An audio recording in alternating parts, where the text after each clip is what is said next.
Okay.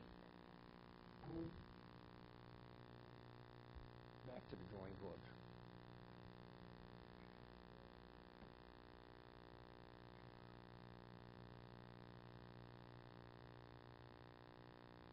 Okay, we're 72B. We left off on Friday. There was a machlokes Rav and Shmuel.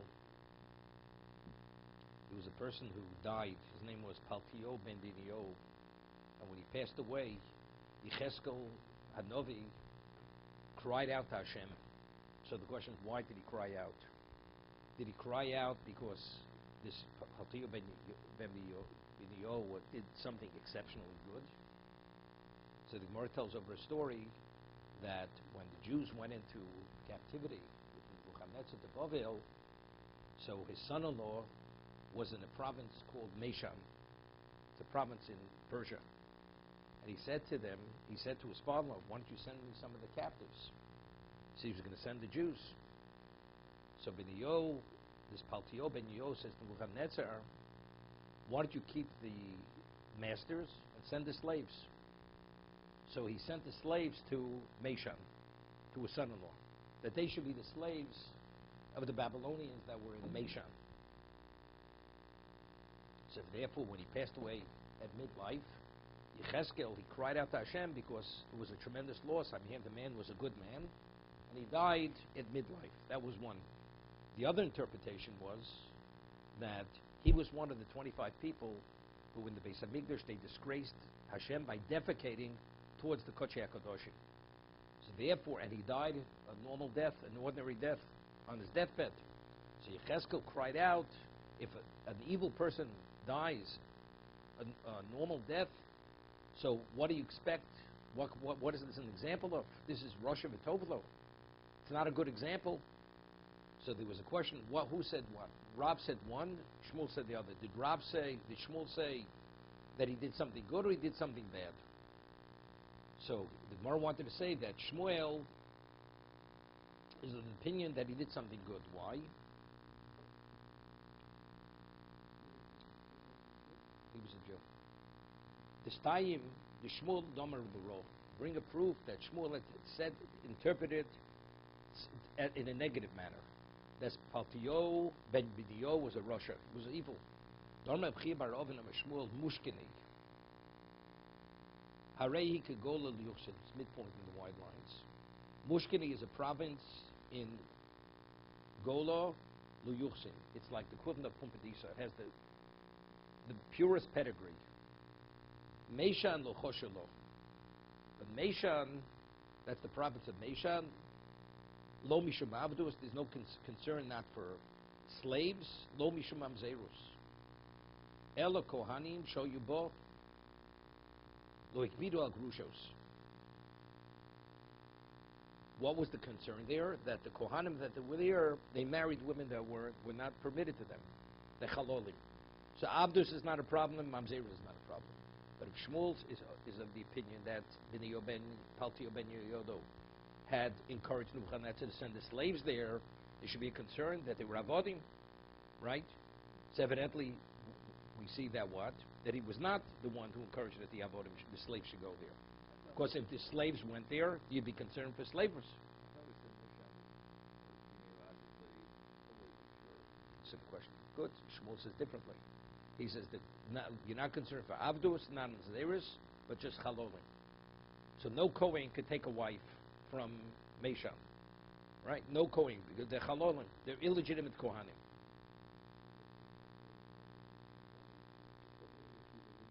Well, but we didn't get there yet. That's the Gemara's answer. That's Gemara's answer. So evidently we see clearly that That Shmuel is L'Rod, not L'Tov. Not L'Tova. Right? Because if they sent the slaves there, you should be concerned for avodim. And Shmuel says you don't have to be concerned about avodim. No, Shmuel, originally he encouraged Nebuchadnezzar to send the slaves there, and he interprets the pasuk in a positive vein. That Yecheskel, he mourned over the death of Palti ben Yodo because he was a special man. So why aren't I concerned for slaves? If the slaves were sent there, why shouldn't I be concerned for the slaves? That the pedigree of slave or Eved Kanani. Shmuel Atame, Diomer Mafka Abdi Yotzel Cheirus, Beinu Tzarek et Shichrur. Shmuel is consistent with his position that a person who disowns a slave, he immediately is considered emancipated, and he doesn't need a get shichrur, doesn't need a writ of emancipation. Meaning he does not retain his Eved Kanani status.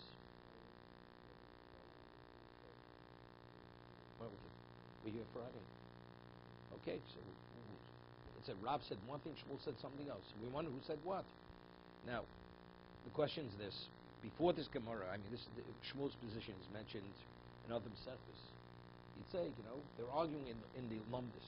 So to say, understanding why exactly is a person, I once mentioned, Reb Chaim, that the Rambam says that an Eved Kanani is Chatzi Gerus. Right? Chatzi Gerus. That means after the master emancipates a slave, that he has to have the mikveh, go to the mikveh, is that a Drabonon, is that a Doraisa? The Tefillah is a Drabonon Doraisa. So, Eved Kanani. So he says it's Chatzi Gerus. We know that the Eved Kanani is obligated to observe the mitzvahs of a woman. Whether it's a man or a woman, Chayv mitzvahs Isha. Learn from Gzera Shabbat. Okay? Torah law, an Eved Kanani must keep the laws of a woman. That's how he became an Eved Kanani. But if he was born as an Eved Kanani, his mother was an Eved Kanani, he needs nothing. He's born an Eved Kanani. He's obligated to kneel at Tefillah. So you'd say he's a semi-Jew. What does that mean? But he says Chatzi Gerus. What's Chatzi Gerus? So he explains to Reb Chaim that to become the transition from a non-Jew to an Eved Kanani, as he said, means kneel at Tefillah. He has to be circumcised. He has to need the mikvah. And he accepts mitzvos. So why does he become a full Jew? The answer is because he has a master. The master does not allow the owner, that he owns him doesn't allow that the process should fully overtake him to cause the full transition from non-Jew to Jew, because a Jew doesn't have a master. But because since he's the chattel of a master, it doesn't allow the effect of the conversion to have a full effect. So once the master frees him, emancipates him, so now the original process is able to, it's like we learned about Ispashtus. We learned about Ispashtus. A person goes and consecrates the leg of an animal. There was a question when the whole animal becomes consecrated. Would you only consecrate the leg of the animal? Remember, we had the Gemara over there. A person says to a woman, Chatzi Mekudeshesli, I'm marrying half of you. Is half the equivalent of a whole, because there's no such thing as a half a woman married. So we say half is a whole. There's no such thing as consecrating the leg of an animal. So when you consecrate the leg, but everybody agrees if you say, I consecrate the heart. It's called Evishat Neshamat Luyabo. I consecrate the head. An animal cannot live without a head, without a heart, without a liver. So if that's the case, saying that is the equivalent of the whole animal. An animal can live without a leg. So the question is a leg, but again, so really the process should have affected the person, the non-Jew, to become a full Jew. But there was what? There was something affecting it, right? There was something stopping it. Didn't allow to go further. Because we had the case before, two people own an Eved Ivri, an Eved Kanani. Two masters, one emancipates his slave. So what's the halacha? He's only a tzchatzi, Eved tzchatzi ben chori. He's a half slave, half free man. Because he can't become a full free man, because the other half is owned by another master. So therefore, to become a full Jew, you cannot have a master. So the moment the person relinquishes his ownership, he becomes a full Jew. So what does he need? Tefillah? Drabonon. Rabbinical. He only needs tefillah on rabbinical. But you need to get shichrur to what? To emancipate him, to bring him to that level. Because now that he's no longer masters. I would have learned this way, Shmuel. Hamafka avdi yotzel chevus. So factually, what does a get shichrur do? It's a relinquishment. It's a relinquishment of ownership. Right? That's what it is. That's what a get shichrur is. So if it's chatzi gerus, so now that you've relinquished your own ownership through the get shichrur, now really he's a full Jew. That you need the tefillah is rabbinical. So if a person disowns his slave, so disowning the slave, it's a relinquishment of what? Of ownership. So therefore, what would you say? Yotzel cherus. Also, he becomes a full Jew. So Shmuel learned this halacha from what? From get shichrur. But you'll see from the Gemara that's not it. That's not correct. It's not correct. Because the Gemara cites a pasuk. The Gemara says that what's an Eved? If he's Eved Ish Miknas Kesef. Eved Kanani he's Eved Ish. The Gemara says, What's the basis for Shmuel's position? Lo melach emelach Shmuel Omar letovo Shmuel letame. Doma mafke avdot l'cheirus and it's a tzarek etchich shenemar. Kol eved ish miknas kesef, a slave of a man, that's his monetary acquisition. So the Gemara asks, eved ish leved isha. What do we say eved ish? What about if a woman owns the slave? A woman could also own the slave as a chattel. So why are we speaking to eved ish? Or does it mean to exclude eved isha? El eved sheish l'rishus l'rabo olav. Ish doesn't mean the gender, but it means a slave is a slave only if he has somebody else, in terms of he's under somebody else's domain, somebody else's control. Kori eved, eved she'ein l'rabo rishus olav. What?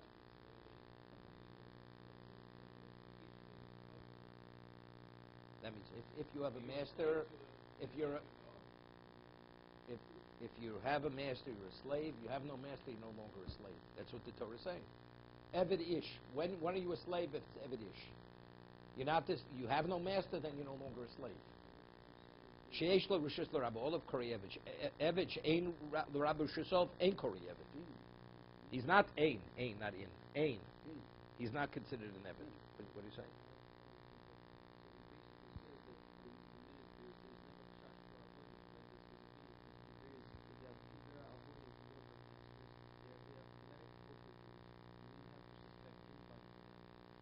So that defect,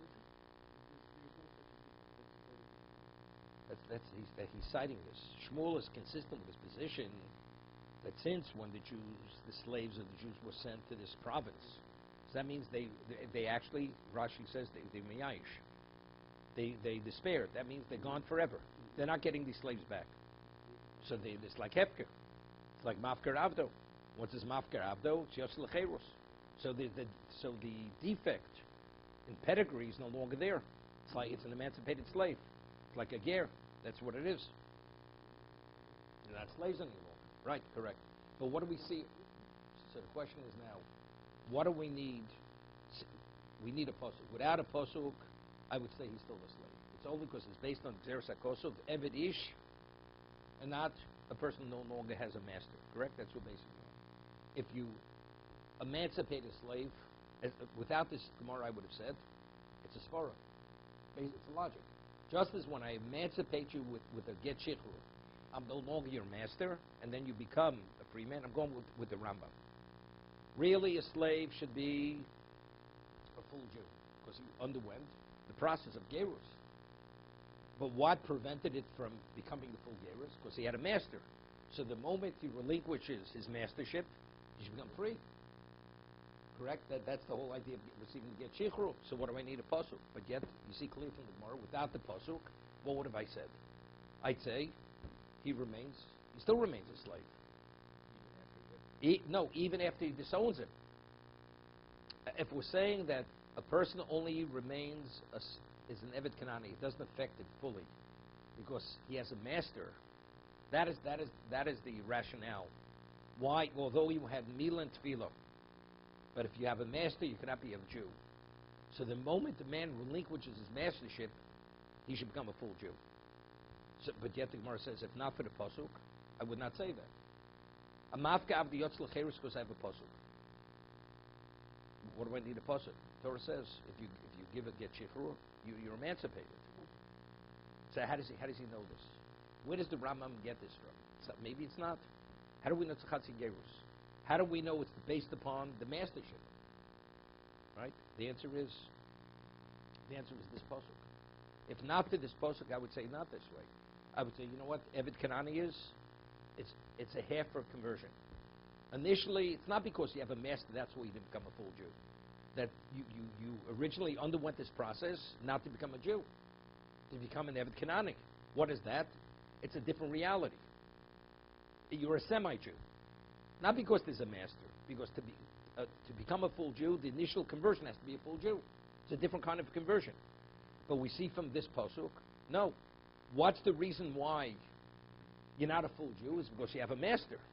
Because we see quantity from the pasuk, it indicates once you no longer have the master, the transition goes all the way.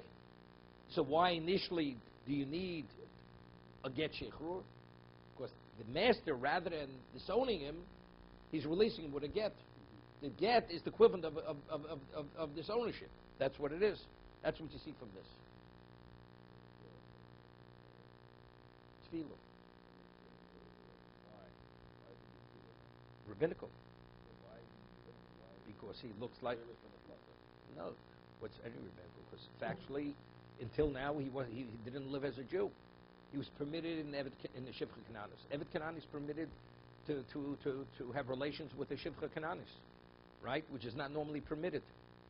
He's the chattel. A Jew, no Jew can be owned. You know that. A Jew cannot be owned like a chattel. Even the Evet Ivri is not a chattel. He's not the chattel of the master. He has rights in the master. That he can force him to take a wife. The children are considered his children, as his chattels. But in terms of financial responsibilities, that we have the Gemara said earlier, Akona Eved Latzmo is Kona Odin Latzmo. When you purchase a Jewish slave, you're purchasing a master. Because you have to treat him no less than you treat yourself.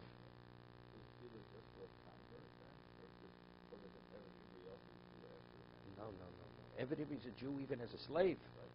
You can't become not. Eved Ivri means you became a slave as a Jew.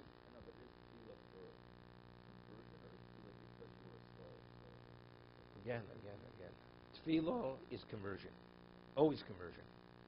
Now, when you go from Eved Kanani to be a full Jew, is that a conversion? There's a transition. Eved Ivri, to become a free after 6 years, there's no transition. You were a Jew before, you're still a Jew. Okay. Ish doesn't mean gender.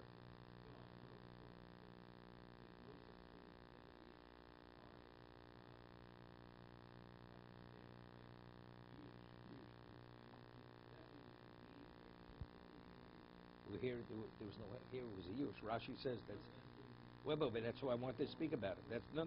They said it already. The Gemara says these slaves, when they sent the slaves to Meshan, now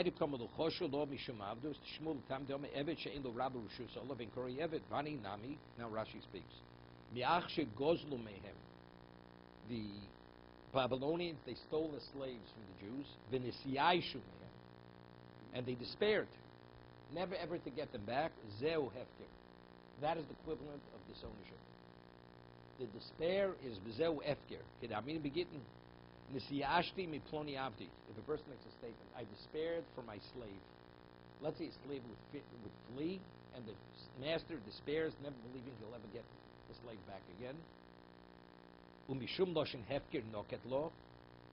Became the yashli minei poka le rushusai. The moment he despairs, he leaves his domain.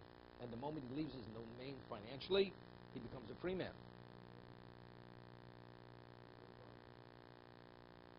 According to Shmuel, the tefillah will be drabana.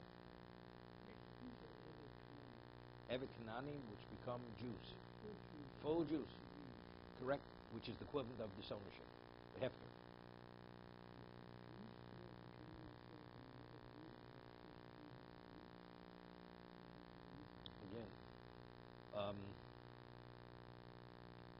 That's it. No. Let's talk. Okay. Where the Gemara in Sukkah is not far off. Okay. Gemara says that if you buy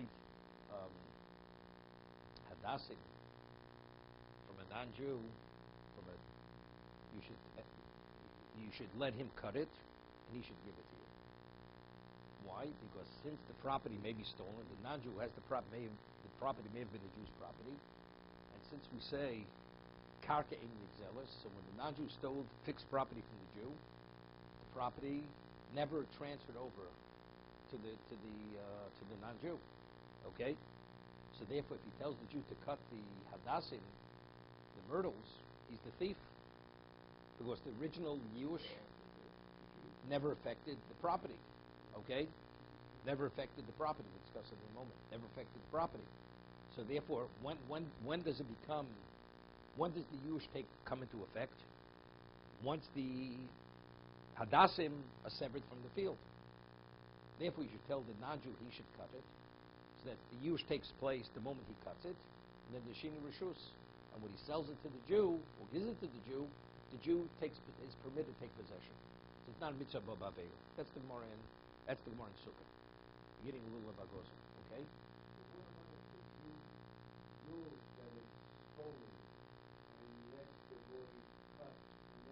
Same thing. Would be permitted. Permitted to use it. Would be. He doesn't know who owned it originally, but he knows this originally was stolen property from the Jew. The non-Jew cuts it, gives it to the Jew, or sells it to the Jew. It's not a mitzvah b'avera. Because the Yush took place immediately. I'm going to explain it now. So Tosas over there cites Yerushalmi. The Gemara says, "Karka ein nigzelis." You cannot steal property. Now, why can't you steal property? So Tosas cites Yerushalmi. We're speaking about this little nishtachu shem habayla. Meaning, in the land office, it could always be traced back. And if a person, so we say, the Torah says, what is affected by Yush? It has to be an Aveda. Aveda means it's lost from the owner. But it's still retrievable. The owner still believes he's able to retrieve it somehow. Legally, illegally, but somehow he's able to recoup or to repossess what originally he had. Now, today I can't get it back from the non-Jew. But eventually I could. But let's say the original ownership is totally forgotten. They destroyed the land records. And there's no way I could even prove that the land was ever mine. Yerushalmi says in that situation, you lost the field. Even if it's fixed property, you no longer could recoup it, and your Yush is affected, because that's a true Aveda. It's not an Aveda because you can't recoup it. But since over here, you cannot recoup it because it's the Nishtaku Shem Habaylim, the name of the original ownership has totally been forgotten because the records have been destroyed, or it's been so many years, nobody even recalls that you were the original owner. Then the fact is, even if you would cut it yourself, it's already, you're cutting it from an ownerless piece of property. The property is considered the goy's. That's the Yerushalmi. Doesn't say there's an argument. I'm just taking a look at Tosas, Laman and Beis, in what's his name? In Sukkah.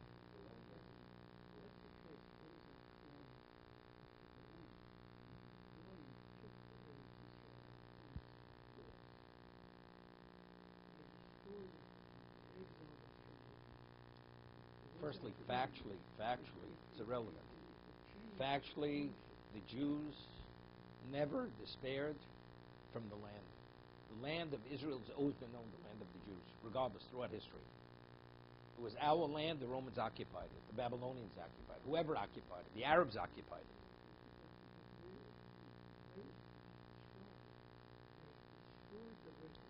Doesn't mean no, that's our property, but the land itself belongs to the Jewish people, regardless. The land, no, not only in the firstly, there are a number of answers to that. Firstly, it's never been gotten to the world whose land it is. Whose land that's factually. Secondly, we find that the gift that was given says, L'cho u'lezarecho zaracha achrecho. That's the way it was given. To you and your progeny after you. Why to you and your progeny after you? It's given to Avram, we're his progeny. We inherit it. It's natural. The answer is every generation, it's gifted.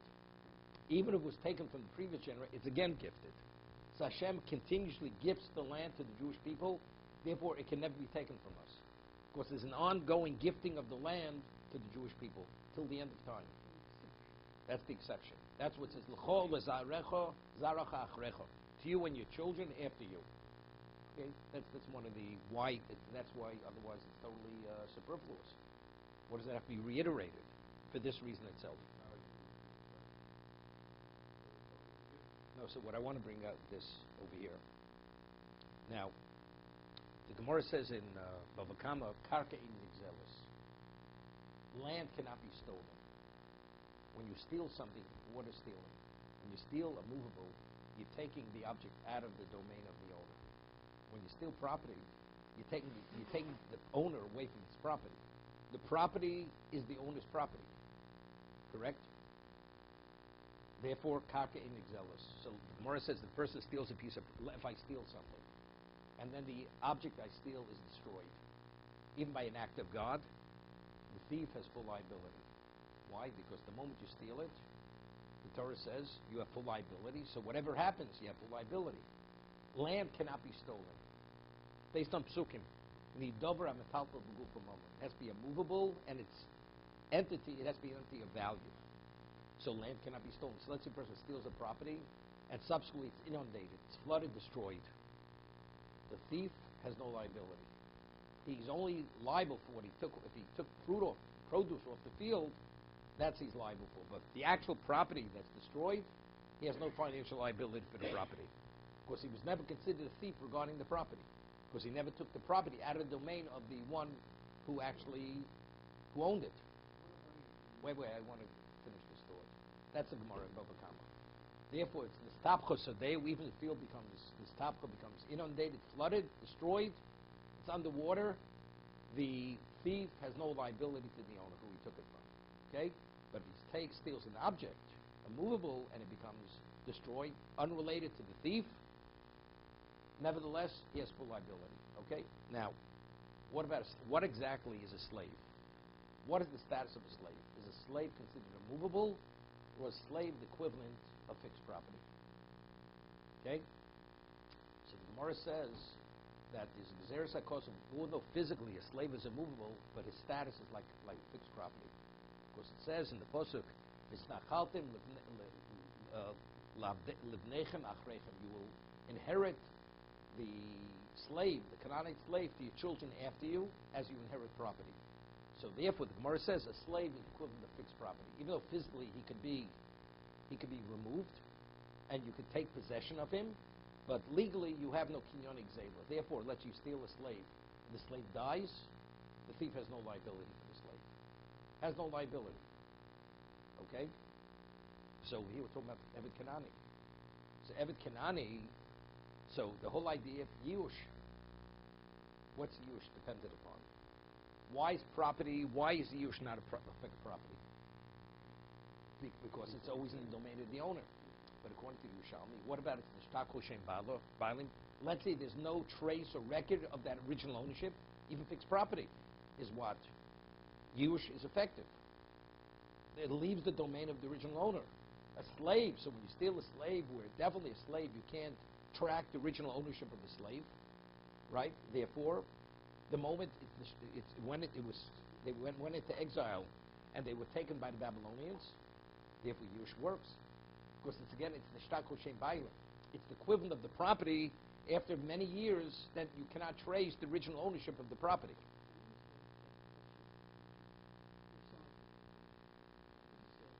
Eved Kanani.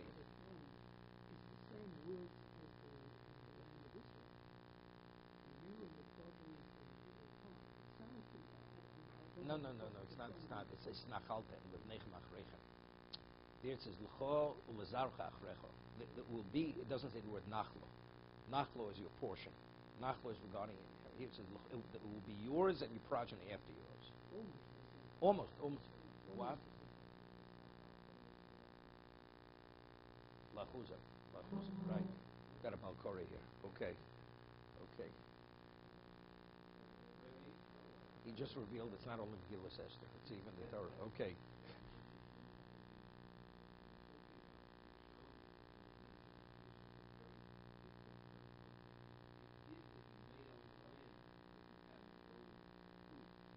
No, so that makes it an Aveda, but that makes it an Aveda. If you could always trace the original ownership, it's not an Aveda. Because the land never left the domain of the owner. It doesn't. No, it's not. Now it's an Aveda. Once it assumes the status of Aveda, Yush can affect it. That's the reason. When I take something away from a person, it's lost from you. So if a person doesn't despair, right? But over here, factually, a person does despair on the other. Now it's an Aveda. It's like no worse than Nishtako Shem Bailim. The moment somebody takes possession, now you can't trace its ownership any longer. No. Same thing. It's despair is despair.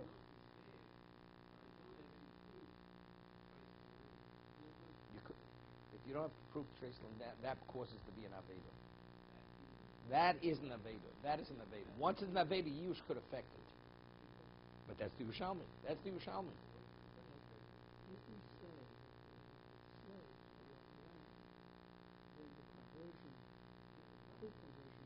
No, sir, that's what I'm explaining to you. Just as regarding the land, that if you cannot trace the ownership, the Yush takes effect. The despair. So the slave, once he's taken into captivity, and it can never be recovered, because the original record is irrelevant, now that slave is a true Aveda. Once it's an Aveda, the law of Yush takes effect. That's what I'm saying, exactly.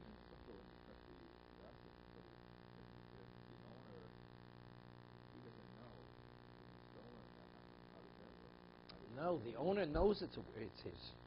The Jew who's buying it, has to suspect it may be a Jew's property.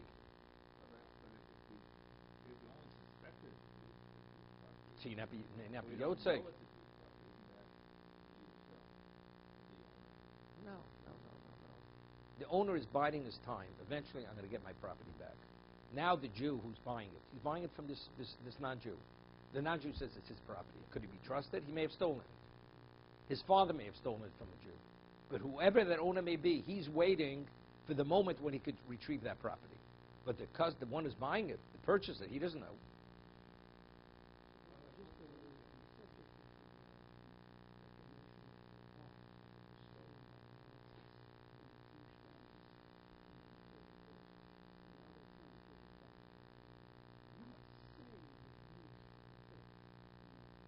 Yeah, but no, it's different. It's different. You see, Yush there, according to Jewish law, a thief cannot be a beneficiary of the Yush, only if he transfers it to a third party. A person who steals something has an obligation to return what he stole.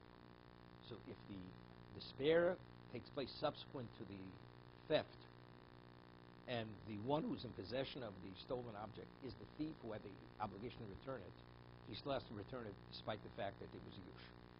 Despite the fact that the person is spared, only if he would, let's say he would transfer it to a third party. The third party is permitted to benefit from the spare. Or in one of their warehouses where they stored it, then it's still the original Jew. If they sold it to a museum, right, according to Jewish law, it's correct. There's a famous incident I once told you, Kristallnacht. There was one of the shuls in Germany were burning, and a Jew ran in to save the Sefer Torah. Okay?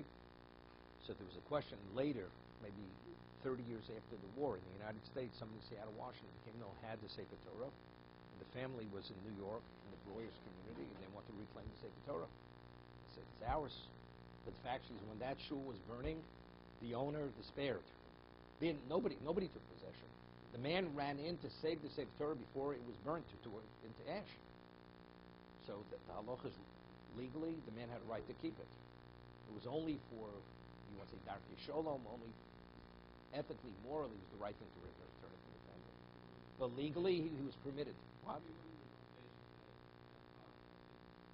No, it was a private, it was a personal, it was a private Sefer Torah. There was no question. When that shul was burning, people believed there's not going to be anything left. Everything's going to go up in smoke. This man ran, and he ran not to take possession. He ran to save it, but factually he kept it. So legally, he had a right to keep it.